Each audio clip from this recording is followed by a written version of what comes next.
A return to Club Dub will have to wait for the Miami Dolphins. They fall to the Atlanta Falcons on Friday night at Hard Rock Stadium by a final score of 19-3. Our thoughts here today, Locked On Dolphins. You are Locked On Dolphins, your daily Miami Dolphins podcast, part of the Locked On Podcast Network, your team every day.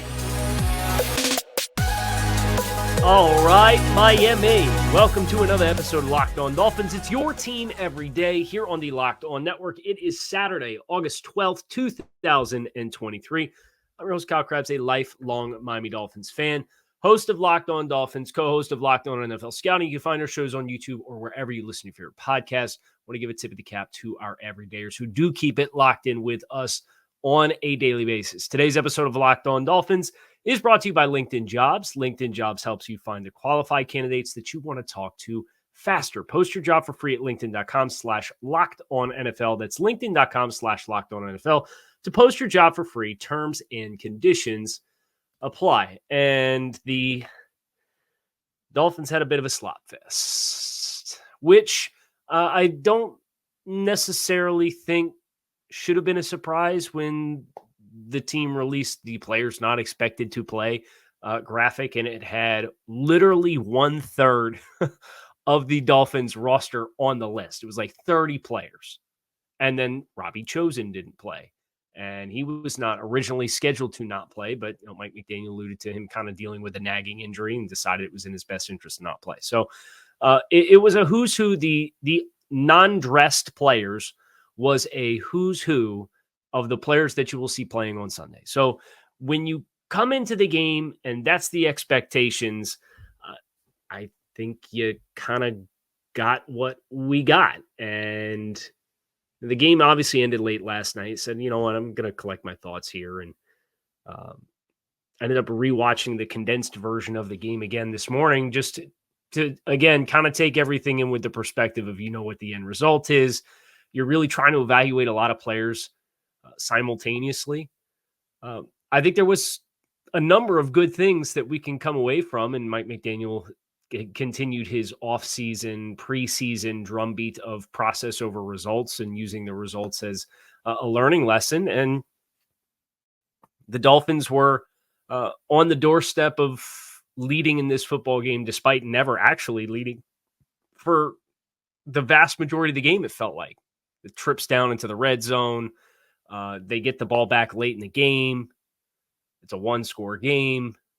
You might just look at the box score, say 19-3. Oh, they got shellacked. And that's not really indicative of what happened. Case in point, the Dolphins had over 100 more yards of total offense. They had 7 more first downs. They averaged 1.2 more yards per play. They just so happened to have 4 turnovers. They had 8 penalties for 72 yards, and they went 0 for 3 in the red zone, including 2 fourth down failed conversions in the low red zone. It's really hard to win a football game when you lose the turnover battle 4-0. And you're penalized 8 times for 72 yards. And when you go for 3 in the red zone. Like it's not a winning formula. And I'm not so much concerned about the win / the loss as I am kind of reading between the lines. And that's why I do enjoy the preseason, because you do get kind of these stress-free opportunities to peek through keyholes and kind of start to piece together what this is ultimately going to end up looking like for the Dolphins. And the players who played, there's a number of them that I want to give acknowledgments to for the performances that they put out on the field. But this conversation, I think, has to start with the offensive line, right? Where you saw Austin Jackson played in this football game. Liam Eichenberg played in this football game. Isaiah Wynn played in this football game. I was surprised that Dan Feeney did not partake. I was fully expecting him to be a player that was a part of that run. But the fact that the Dolphins, like the only 2 penciled in starters based off our current expectations of the team on either side of the ball that played, were those 2 guys.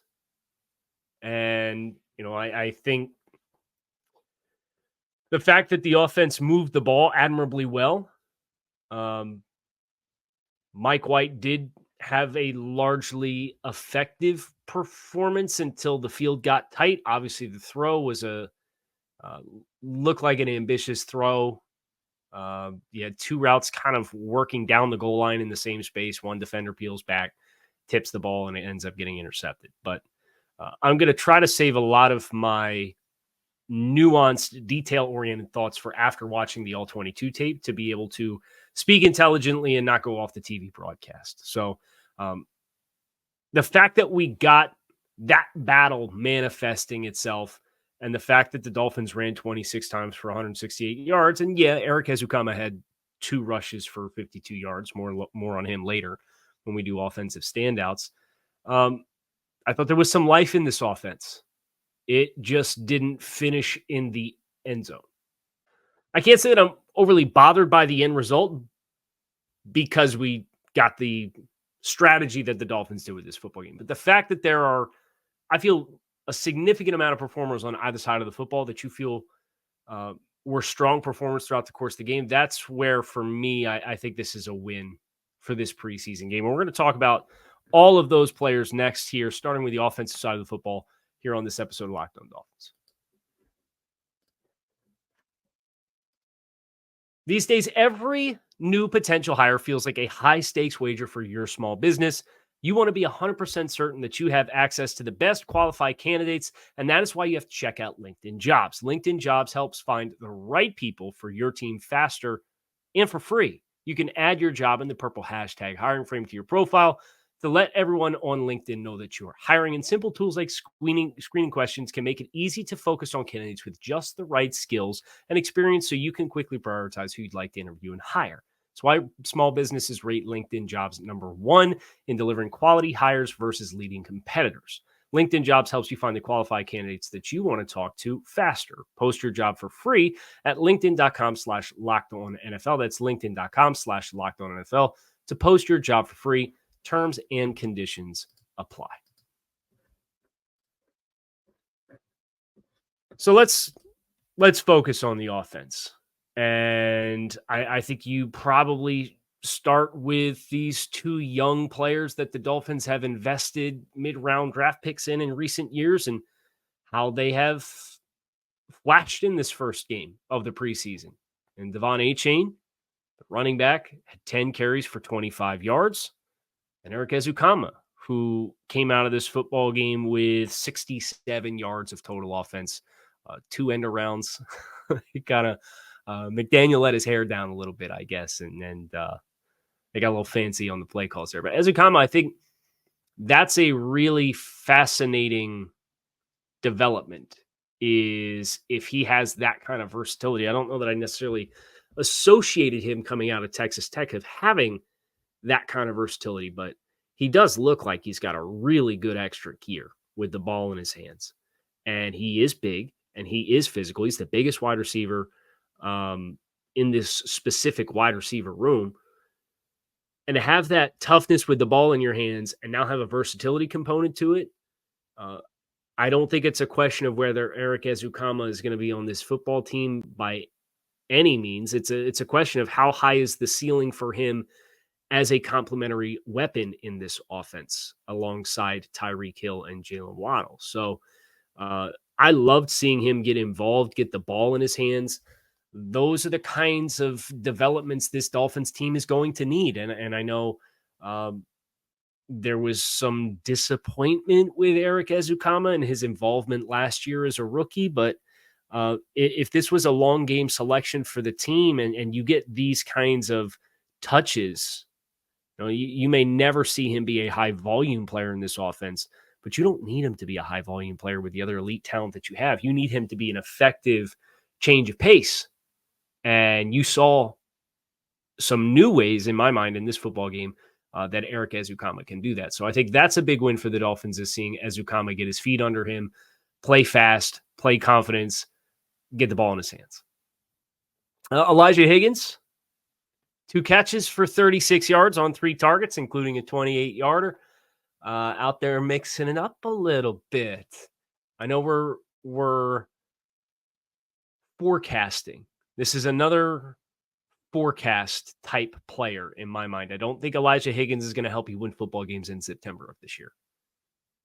But if you got guys like Ezukama and Higgins, and these are height, weight, speed type players that have really good contact balance and really good competitive toughness, and they scrap it up and they can play in the box and block second level defenders, man, that can give you a really nice combination of size and athleticism to go with all of that speed that you have in this Dolphins team. So I love seeing him get a big catch. I can't wait to go really dive into the nitty gritty on how his execution was for all of his snaps.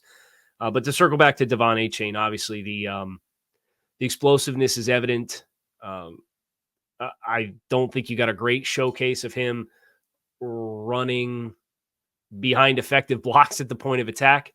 And speaking of that, I actually really loved hearing Mike McDaniel in the post-game presser too, kind of acknowledge we saw some of these fourth down, low red zone opportunities as a chance to really sink our teeth into the opportunity to just win at the point of attack, right? It's 4th and 2. To quote Cam Smith from South Carolina, it's time to drop your you-know-what, right? And the Dolphins did not win those opportunities in that game with the players that they had out there on the field at that point in time. So I know Achane got 10 for 25 rushing the ball, a long of 6. Chris Brooks had a 10-yarder. Ezukama had a 39-yarder. Myles Gaskin had a really nice run as well. 35 yards was his long run.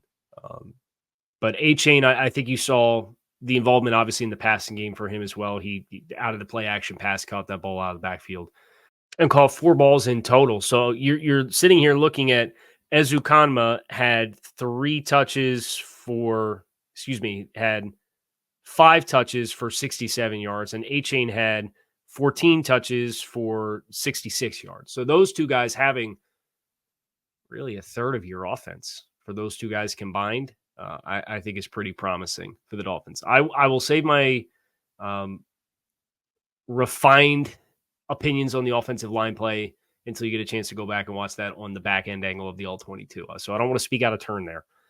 So I'll reserve forecasting any judgment. My knee-jerk reaction is was a good day for the Isaiah Wynn momentum to be a starter on this Dolphins offensive line. I am looking forward to going back and going through those reps with a fine-tooth comb. As far as the quarterbacks and the backup quarterback situation, I think McDaniel made a pretty fair point to say, look, you evaluating them is not just did they do good or not. It's also looking at what they did with the opportunities that they had, playing with different players. I did not like seeing Skylar Thompson sacked 4 times and throwing 2 interceptions. I thought the backbreaker play, not that the punt return that was allowed for a touchdown with 2.5 minutes left anyway was not also a backbreaker, but I thought the play that was the interception that was ran back in the final minutes for the pick 6, I think that's a little bit of an embodiment in my mind of just the general accuracy with Skylar that you're hoping as he gets more mature as a quarterback, he's able to refine a little bit more. Your receiver's got to work to catch it. It's high. It's hot. Goes off his hands. Because should the receiver have caught the ball? Yeah, I do.